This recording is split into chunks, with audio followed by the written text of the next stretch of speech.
আসসালামু আলাইকুম ভিউয়ার্স, আজকে আম্মু বানাবে আমড়ার আচার। যেহেতু আমরা সিজন চলছে আর আমরা প্রচুর বাজারে এসেছে, তাই নিয়ে এভাবে বানিয়ে নিতে পারেন আমড়ার আচার। এভাবে আমড়ার আচার বানিয়ে 6 মাস 1 বছর সংরক্ষণ করে রাখতে পারেন।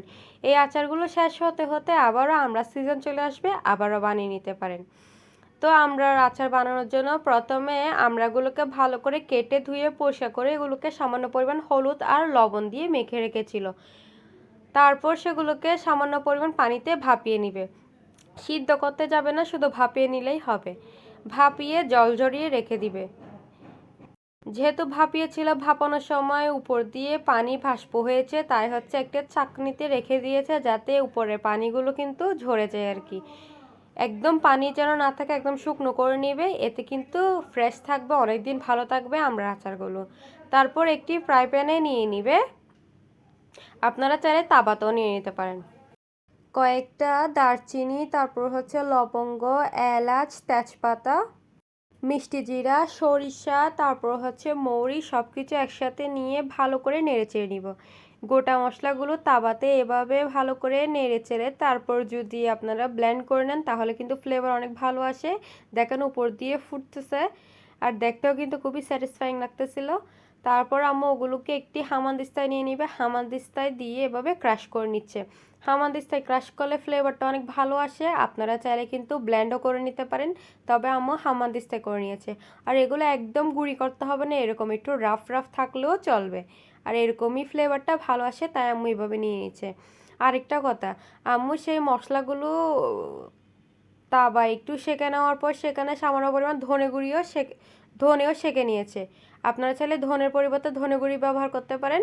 ধনেটা সেঁকার সময় দেখানো হয় না আর কি, আসলে ওই পার্টটা আমি ভিডিও করতে ভুলে গেছিলাম। তো ধনেও একই প্রকার এরকম হামানদিস্তায় থেতো করে নিয়েছে, তারপর মশলাগুলো রেখে দিচ্ছে। এবার একটি বড় একটা কড়াই নিয়ে নিচ্ছে, সেখানে দিয়ে দিচ্ছে সরিষা তেল। এটা কিন্তু সরিষা তেল দিয়ে রান্না করলে বেশি ভাল লাগে। আপনারা চাইলে সয়াবিন তেলও ব্যবহার করতে পারেন, সমস্যা নেই।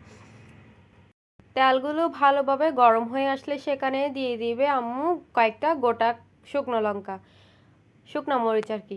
শুকনা মরিচ দিয়ে ভালো করে উল্টে পাল্টে ভেজে নিতে হবে। এগুলো ভেজে তারপর তেল থেকে কিন্তু তুলে নেবেন। এগুলো পরে কাজে লাগবে। আর সরষের তেলের মধ্যে ভাজলে ভালো একটা ফ্লেভার আসে।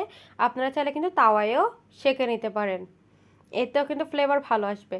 তারপর এই গরম তেলের মধ্যে দিয়ে দিচ্ছে আম্মু আদা বাটা আর রসুন বাটা। আদা বাটা রসুন বাটা দিয়ে সামান্য পরিমাণ নেড়ে চেড়ে ওগুলো কাঁচা গন্ধ দূর করে নিয়েছে।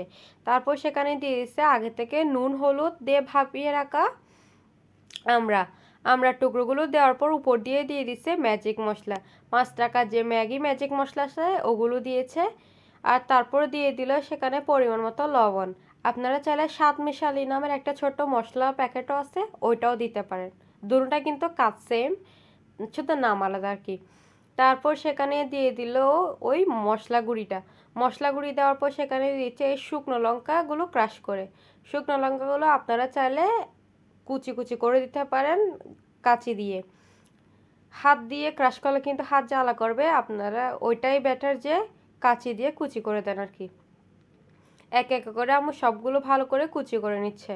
তারপরে এগুলোকে ভালো করে নেড়েচেড়ে আমড়ার সাথে মিশিয়ে নিবে।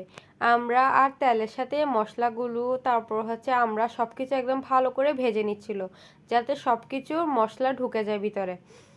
এভাবে অনবরত নেড়েচেড়ে নিচ্ছে। যেহেতু এখানে পানি দেওয়া হবে না, সংরক্ষণ করবে অনেক দিন, তাই এভাবে অনবরত নাড়তে থাকতে হবে, না হলে কিন্তু পুড়ে যাবে। আর পুড়ে গেলে তো খেতে ভাল লাগবে না। আপনারা চাইলে সরিষার তেল আরেকটু বেশি করে দিতে পারেন, এতে কিন্তু ফ্লেভারটা আরও বেশি ভালো আসবে।